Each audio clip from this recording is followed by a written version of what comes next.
Welcome, fellow bookworms, to Tibra's Den. My name is Whitney, and today we have the gameplay for round 16 of Once Upon a TBR Honey Jar, and this is, of course, for our April TBR.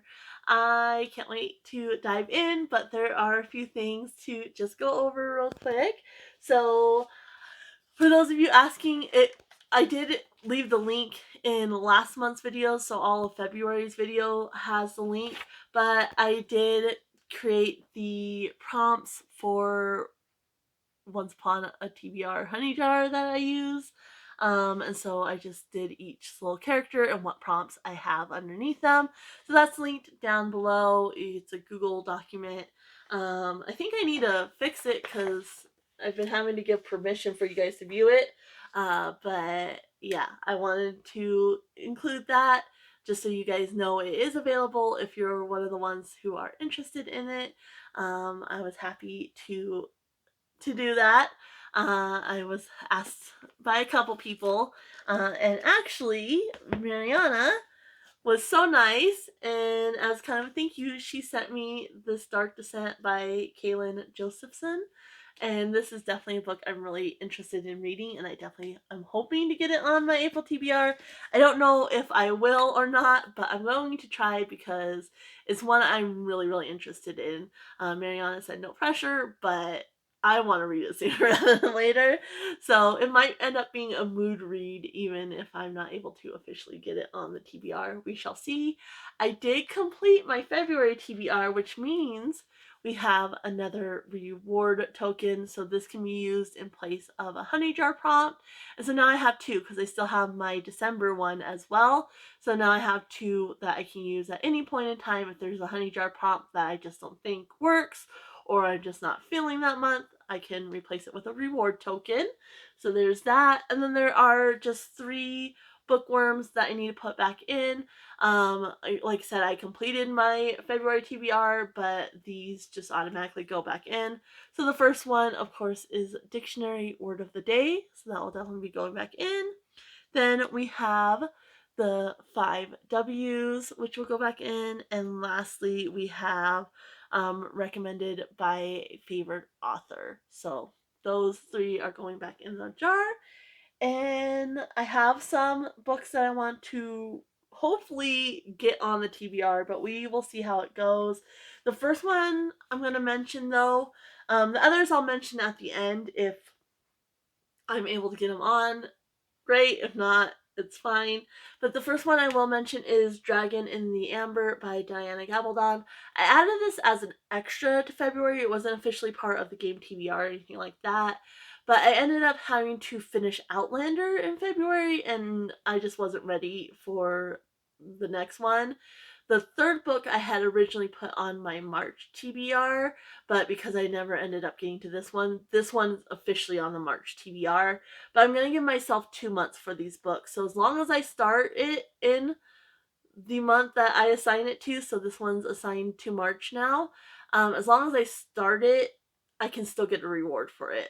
Because I want to give myself 2 months because they're so dense and they are so thick. Like this one's 900 and something pages, almost 950 pages.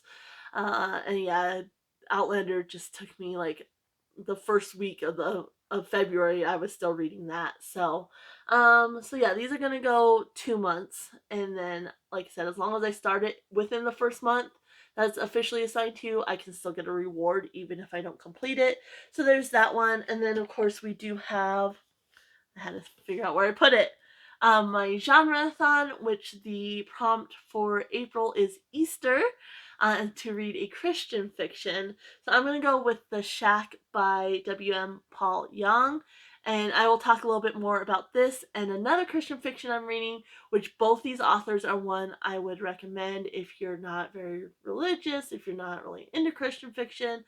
I think these authors are very accessible, and so I would recommend them. But like I said, I'll talk a little bit more about those at the end. But I do hope you'll participate and kind of expand your horizons a little bit if you don't typically read Christian fiction. So I think that's it for now. Let me go ahead and get the board all set up and spin you guys around, and we will get started. All right, we are all set up. So again, we have our 2 rewards, which can replace a honey jar prompt.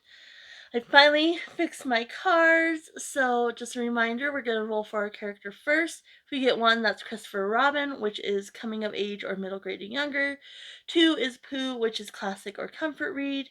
3 is Piglet, which is an auto by author or reread. And 4 is a Rabbit, which is free choice. And then this year, the genres don't matter as much, but we still try to fulfill them if we can. And so blue is sci-fi, yellow is historical, green is fantasy, red is romance, orange is mystery thriller, and I did add horror to that as well. Purple is any genre, and black I move forward 3 spaces and use the genre for that color, but I do need to pull 2 honey jar prompts if we get black. So there is that. And let's see here. Again, we're moving 2 spaces for each color other than purple or black. And yeah, I think that's everything. Last month we did get Piglet, so if we roll Piglet again, we have the option for a reroll, but we don't have to. Otherwise, we just keep whichever character we get. So let's see which character we're going to be playing. 2. So that is Pooh right here. He's already ready to go. And so that is a classic or a comfort read. All right. Let's go ahead and shake these up a little bit and see what we're getting first. Do this one. Okay, we got a purple. That's any genre. I'm going to go right here. So any genre, but it does need to fulfill the prompt of this one, maybe? Okay. This is a fun one. It's a bookworm, and it's through the Ages challenge. So I just do a random like decade generator, and whatever decade it lands in, I need to either pick a book that was written in that decade or takes place in that decade. All right. Next color. Go this one. Okay, so yellow, so a historical. So we go 1, and then we could go really far. We could go here. So that's 2. So we just need a historical that fits the prompt of, let's go this one. Okay, a historical, and this is Pinocchio, so it needs to be a translated work. Right along here. So next color, we're gonna go another yellow, which again used to be, if you got back to back, you gotta move extra, but not this time. So we go 1 and 2. So another historical that fulfills the prompt. This one's jumping out. Okay, so this is another bookworm, and it's physical TBR. So I go on my computer and I randomize my physical TBR list and pick a book based on that. All right, let's see what we get next. Hopefully not a yellow. And we got a green, which is fantasy. And so we go 1 and 2. And let's see, so we need a fantasy that fulfills the prompt of, we'll do this one. Okay, so loved one picked. So a fantasy that someone I love picks. So we'll see what I do for that. All right, next pick is going to be, do this one. Okay, that's an orange, so mystery, thriller, or horror. And so 1 and 2. So we need one that fulfills the prompt of, do this one. Okay, this is a good one for this. So in the woods, this is the 3 bears. All right, let's see here. Do this one. Okay, so that's a red, so a romance. We go 1 and 2. So we need a romance that fulfills the prompt of, do this one. Okay, so Brothers Grimm, so it either needs to be based on a Brothers Grimm fairy tale, or I have a book of their fairy tales that I could read too. All right, we're getting down to the end here. Go ahead and see. See this one? Another red. And this goes 1 and 2. So not quite to the end. So another romance that fulfills the prompt of... This is the Swan Princess, and it's cursed to be an animal. Alright, these romance didn't give me a lot of room. So let's see. If we get a blue or a black or a red, we're done.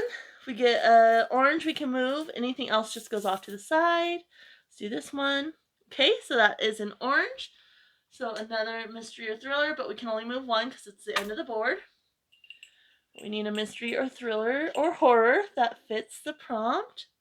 Okay, debut novel. All right. So again, black, red, or blue, we're done. Anything else goes off to the side. Let's do this one. Okay, so it's a red. And so it is the North Pole, so it does not need to fulfill the genre of romance, but we do need to fulfill the honey jar prompt of, let's do this one. Okay, and so this is rabbit, and it's autumn harvest. And that is it. So I'm going to go ahead and choose my books, and I will be right back. All right, I am back. I got my books picked out, so it was a undertaking, that's for sure. But I'm pretty happy with the stack overall. So yeah, let's go ahead and get into my picks. So first up, we'll probably have 3 rollovers. I don't know how much I'll get read in March. I always film these about a month in advance, so I haven't really started my March TBR, but as I mentioned, the Outlander series, I'm going to give myself 2 months for each one. So this one is for March and April, so this will definitely probably spill into April, but maybe not. We'll just have to see. Then, of course, we have my rollovers that have been rolling over. So we have Shogun by James Clavell, about a third of the way left to go. And this has been rolling over since October, but it's dense. So there's that one. And then we have the Iliad and the Odyssey by Homer. I'm hoping to at least finish the Iliad by the end of March, and then hopefully read the Odyssey in April, maybe May. I think the Odyssey is going to go a lot quicker because I'll enjoy it more. But yeah, so there's those 3 rollovers. I normally participate in Allison from Allison on a book break, her start and stop buddy read. Of course, I don't know what April is, so those are always just extra. And then I try to recommend a book that's already on my TBR, but she does a spinner wheel for 3 of the books, and there's a lot of people that participate. Her channel will be linked down below, of course. And then we all vote on one of the 3 books. So that one I never know until it's about time. And then I also do autism reads. I don't know what the book is for April. I'm sure it's already on there, but I haven't looked. I don't look that far ahead. So that will be an extra book as well. And other than that, I do Tales from Two Trails from Kim at Expedition Through Pages. But that game, I generally am able to fit what I'm already reading. This round is a group buddy read, so that's typically been extra as well. But yeah, other than that, so we got those that will roll over most likely. And then, of course, we have my Genrethon pick, The Shack by W.M. Paul Young. I read Eve by this author and absolutely loved it. I read Christian fiction fairly often, normally like historical Christian romances. I tend to gravitate towards those for whatever reason. And they're not always the best. Like sometimes they get very, very preachy, but I was really, really impressed with Eve. It had more of like a sci-fi feel. It did deal with like creation and such, but it had more kind of a sci-fi feel, and I really enjoyed how the author approached the subject. And it wasn't preachy at all. So if you're interested in Genrethon and joining me for reading a Christian fiction, this is an author I recommend, particularly Eve, because like I said, I loved it. And I'm not a big sci-fi reader either. And so yeah, that one was awesome. This one seems a bit heavier, so it definitely is a little bit more outside my comfort zone. But it says Mackenzie Allen Phillips' youngest daughter, Missy, has been abducted during a family vacation, and evidence that she may have been brutally murdered is found in an abandoned shack deep in the Oregon wilderness. 4 years later, in the midst of his great sadness, Mac receives a suspicious note, apparently from God, inviting him back to that shack for a weekend. Against his better judgment, he arrives at the shack on a wintry afternoon and walks back into his darkest nightmare. What he finds there will change Mac's world forever. So yeah, I'm excited. This is this author's most popular work. I hear about this one. I had never heard of Eve. I used Eve for my ABC author challenge for my Y author. But like I said, I absolutely love that one. So I can recommend that one. I don't know about this one, but it does seem pretty popular. So that's my choice for Genrethon. Of course, it doesn't go onto the official game TBR. And then we have our game. So first up, we rolled a 2, which of course is Pooh Bear here. And that is to either read a classic or a comfort read. I went the classic route because I've been trying to get this on my TBR for months and months. It's the last in the series and I want to finish. I've already read The Hobbit. I've read the other two. It's time to read The Return of the King by J.R.R. Tolkien, which of course is the third book in the Lord of the Rings series. So yeah, I've been trying and trying since the end of last year to get this on, and it just hasn't worked out. But now it is officially on the TBR, and I can officially, hopefully, get it read. Fingers crossed. This will definitely be a priority because I definitely want to finish it up. But yeah, basically, Lord of the Rings. You have Sam and Frodo, and there's a ring of power, and they are taking the ring to Mordor to destroy it. And then they also have some fellows along the way that are helping them out. There's Gandalf the Wizard, there's Aragorn, there's um, Merry and Pippin, which are two other hobbits. Like, there's a whole cast, but there's elves and dwarves and everything. Legolas. Like, I'm sure you're familiar with Lord of the Rings, but yeah, it's high past time. I'm gonna read this. The story itself is just over 300 pages, but then it has all like the appendixes and such in the back, which just has further information. I don't know if I'm gonna read that, but I'm at least gonna read the story. So that's the first one officially on the TBR. Then we pulled a purple, which is of course any genre, and for this I got through the Ages challenge. So basically, what I do, it's a decade. So I just need a book that either takes place in that decade or was written in that decade, and I'll insert the screenshot. But I got 2016, so it needs to be from 2010 to 2019 that the book was written. And I actually found, I'll leave it linked down below, um, like a little blog about the best books from the decade. And so I went, there was a couple of options on there that I could have gone with, but I chose Little Fires Everywhere by Celeste. This is one I've been wanting to read. And so when I saw it on there, I was like, perfect. It was published in 2017, so definitely within the correct decade. And yeah, I'm excited to finally read this. So it says, in Shaker Heights, a placid, progressive suburb of Cleveland, everything is planned, from the layout of the winding roads to the colors of the houses, to the successful lives its residents will go on to lead. And no one embodies this spirit more than Elena Richardson, whose guiding principle is playing by the rules. Enter Mia Warren, an enigmatic artist and single mother, who arrives in this idyllic bubble with her teenage daughter, Pearl, and a disregard for the status quo that threatens to upend this carefully ordered community. Suspicious of Mia and her motives, Elena is determined to uncover the secrets in Mia's past, but her obsession will come at unexpected and devastating costs. Little Fires Everywhere explores the weight of secrets, the nature of art and identity, the ferocious pull of motherhood, and the danger of believing that following the rules can avert disaster. So, yes, ready for that. I've never watched the show or anything like that, but I've been very interested in that. So then we had Yellow, which is historical, and for this I get Pinocchio, which is translated work. And I had a perfect book for this actually. I wasn't sure if it would fit the historical, but it definitely worked for translated, and fortunately for me, it does work for historical as well. And so I'm going to be reading My Brilliant Friend by Elena Ferrante. I've heard such good things about this quartet, and it was funny because I found, I think, 2 and 4 at the thrift store, and I ordered the other 2, and it wasn't until I found them that then I started hearing people talk about them. I was like, oh wow, people really, really enjoy these. So I'm excited to finally get to this one. It's been sitting on my shelf for a while.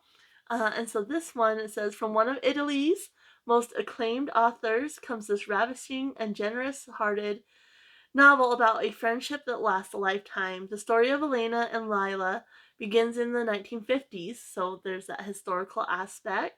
In a poor but vibrant neighborhood on the outskirts of Naples. Growing up on these tough streets, the two girls learn to rely on each other ahead of anyone or anything else, as their friendship, beautifully and meticulously rendered, becomes a not always perfect shelter from hardship. Ferrante has created a memorable portrait of two women, but my brilliant friend is also the story of a nation. Through the lives of Elena and Lila, Ferrante gives her readers the story of a neighborhood, a city, and a country undergoing momentous change. So I can't wait to read this. I'm really, really excited for that one. Then let's see here. We got another yellow, which again is historical, but I got the bookworm physical TBR, so I have no control. So the genre doesn't matter in this case. I went and I'll insert the screenshot, but I did a random number generator of all the books on my physical TBR, and I got, what did I get? 594, which was One of Us is Lying by Karen and McManus. This is a TBR fail, so I think I put it on 2 TBRs and never got to it. So definitely past time. Basically, it's about a group of kids that are in detention and one of them dies, and they're trying to figure out who potentially killed this kid that was in detention with them. So yeah, it's past time. This I got from Thrift Books, no dust jacket or anything like that. But definitely time I read it because I failed reading it twice. So there is that. Books are trying to fall over. Okay. Then we got a green, so fantasy, and it was Loved One Picked. So I asked my husband, and he was not nice to me.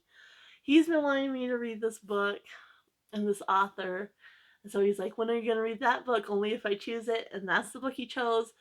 Me not realizing it's 800 and some odd pages. So, yeah, 836 pages is this book. And that's Wizard's First Rule by Terry Goodkind. So I'm like, why does he give me these chunky, chunky books? I'm still reading Shogun, which is something he gave to me as well. And I've been promised to read it and finally started it in October, but obviously hasn't finished it.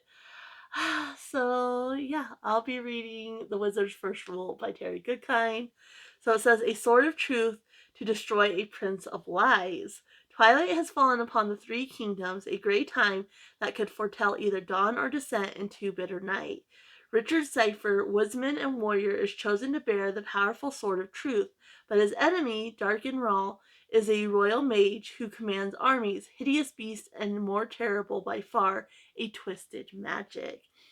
Terry Goodkind tells a compelling story of a magical world that mirrors our own, a world in which goodness and honesty are besieged by the forces of darkness and deceit. Richard Cypher's Odyssey is a journey of the utmost risk and an uncertain reward for the sake of love. It's a journey into the darkness of the human soul. An extraordinary adventure has begun. Join us in discovering where it will lead. So, I'll be at least starting that. I can't guarantee I will finish it. So yeah, there is that. Then we got a orange, which is mystery, thriller, or horror. And for this, we got the Three Bears, which was In the Woods. I ended up not going with the genre because, as I mentioned before, the most important component of my game is the honey jar prompts. So if I have a book that really works for a honey jar prompt, or I can't really find something that works genre wise for a honey jar prompt, I just go with the honey jar prompt. And I had a book that works really well for this prompt. So I'm going to be reading Wildwood by Colin Meloy, and it's illustrated by Carson Ellis. I got this. I needed a book, and I ordered from Pingo. And when I'd order from Pingo, I always look to see if the seller has any other books I'm interested in, just to kind of make it a little bit more worthwhile and such. And so this is a book I got then, and I'm really excited for it. So it says Prue McKeel's life is ordinary. That is until her brother is abducted by a murder of crows and taken to the impassable wilderness, a dense tangled forest on the edge of Portland. No one's ever gone in, or at least returned to tell of it. So begins an adventure that will take Prue and her friend Curtis deep into the impassable wilderness.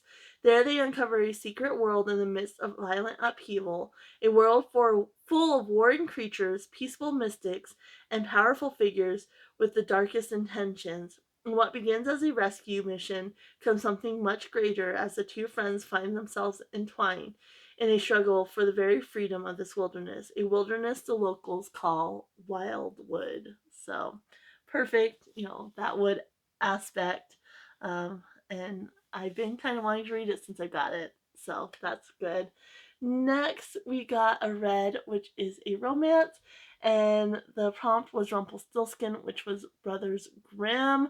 And I decided to use one of my rewards on this one. So I'm going to use my reward token and forgo the Brothers Grimm prompt. I wasn't feeling it, and I had books I needed to get on. And so I'm using a reward, and I'm going to be reading Tessa Afshar, Jewel of the Nile. So I've tried this author once before. This is one of the books for my ABC title challenge. I'm doing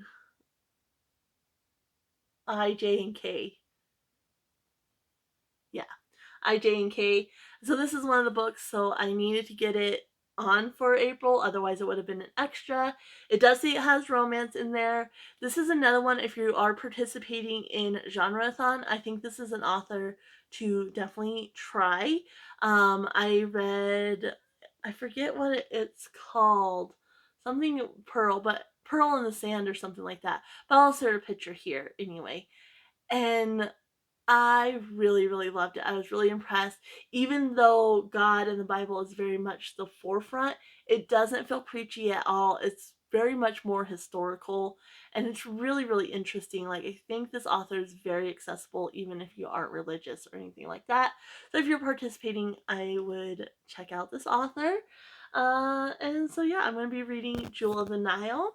It says, raised as an orphan by her aunt, Charlene has only been told a few pieces of her parents' tragic love story.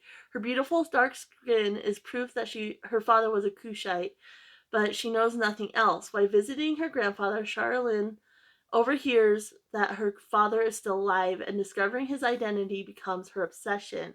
Both her grandfather and the queen forbid her quest. However, so when her only clues lead to Rome, Charlene sneaks onto the ship of a merchant trusted by friends.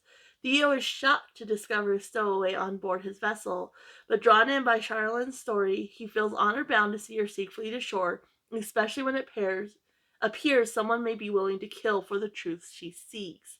In this transformative tale of historical fiction, best-selling author Tessa Afshar brings it to life the kingdom of Kush and the Roman Empire, introducing readers to a fascinating first-century world filled with gripping adventure, touching romance, and a host of lovable characters. So that, again, is a great option if you are participating in Genrethon.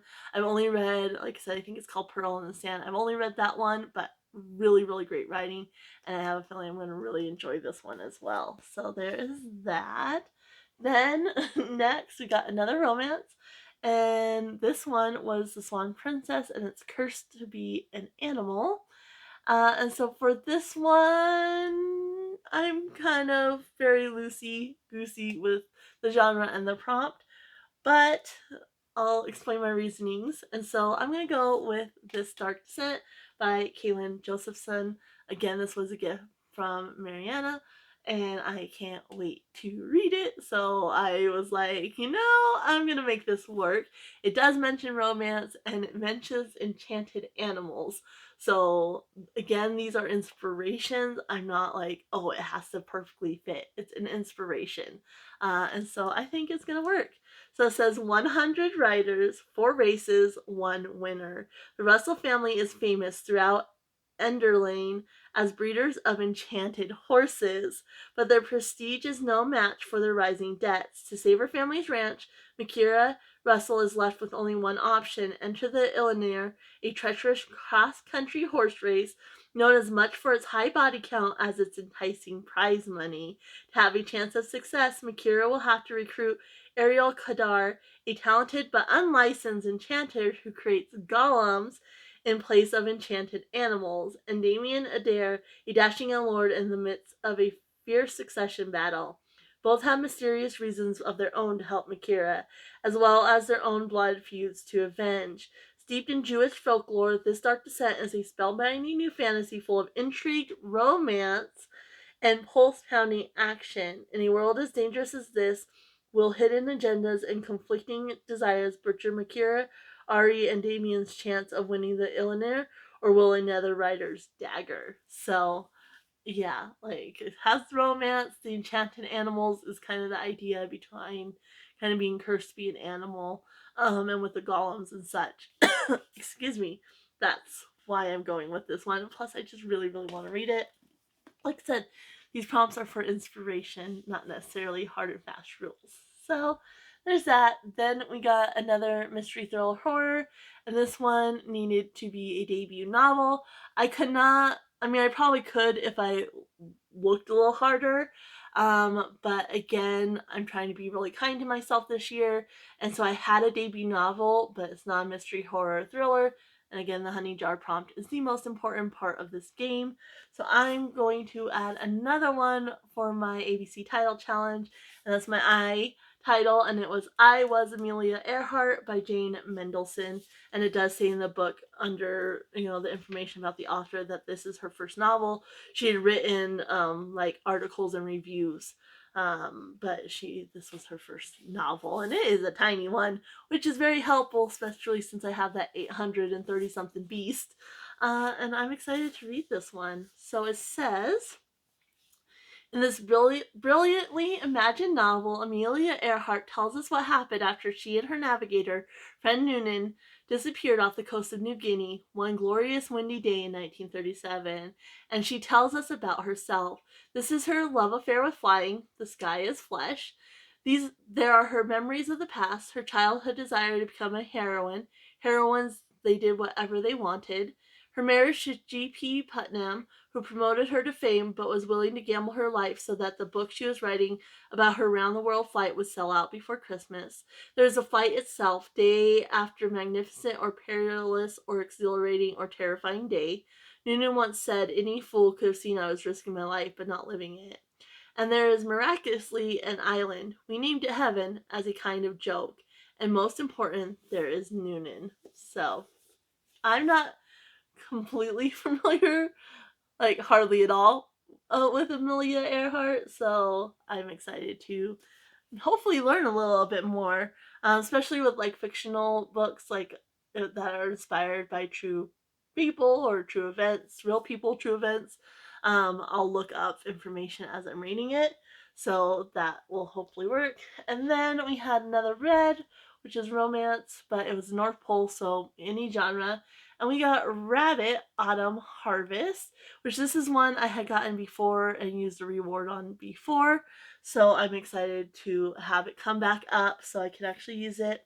And I'm going to go with my last ABC Title Challenge book for the month of April. And I'm going to go with Kindred by Octavia E. Butler. I don't know when it takes place, whether it's in the autumn or not, but it is on a plantation, and so harvest is part of that. So that's why I'm using this. But it says, Dana, a modern black woman, is celebrating her 26th birthday with her new husband when she is snatched abruptly from her home in California and transported to the antebellum South. Rufus, the white son of a plantation owner, is drowning, and Dana has been summoned across the years to save him. After this first summons, Dana is drawn back again and again to the plantation to protect Rufus and ensure that he will grow to manhood and father the daughter who will become Dana's ancestor. Yet each time the days grow longer and more dangerous until it is uncertain whether or not Dana's life will end long before it has even begun. So I've never read anything by Octavia E. Butler, and this book in particular is definitely one I've been interested in for a while. Um, so I'm excited that I have it and I can finally get it read. So that is the books. Not terrible, but not great either. Some chunky ones there. The main one is gonna be the Wizard's First Rule by Terry Goodkind. That book is gonna be the chunky one, and plus with my rollovers, we'll see how it goes. I'm definitely gonna try to push and, like I said, at least finish the Iliad and try to get a good chunk of Shogun done, along with Dragonfly and Amber, because I don't need them to keep rolling over. So that's gonna be a priority in March. But like I said, I'm not confident that I can finish them in March, so they will likely roll over. And yeah, let's see, that leaves us with 11 books, plus 3 rollovers, and then any of the extra. So I most likely will have 3 extras as well. So that's what, 17? Which isn't great, but like some of those are partial too. So we'll just have to see how it goes. If you want to see how it goes, definitely check back into my April wrap up. But yeah, let me know any books you are excited to read that you have coming up. If you're interested in any of these books, or if you've read any of them, I would love to know that down in the comments below. And if you don't know what to comment and you just want to let me know you're here, a rabbit emoji or any kind of animal really is appreciated down in the comments below. And I'm going to go ahead and leave you guys here. Happy reading, everyone. Bye.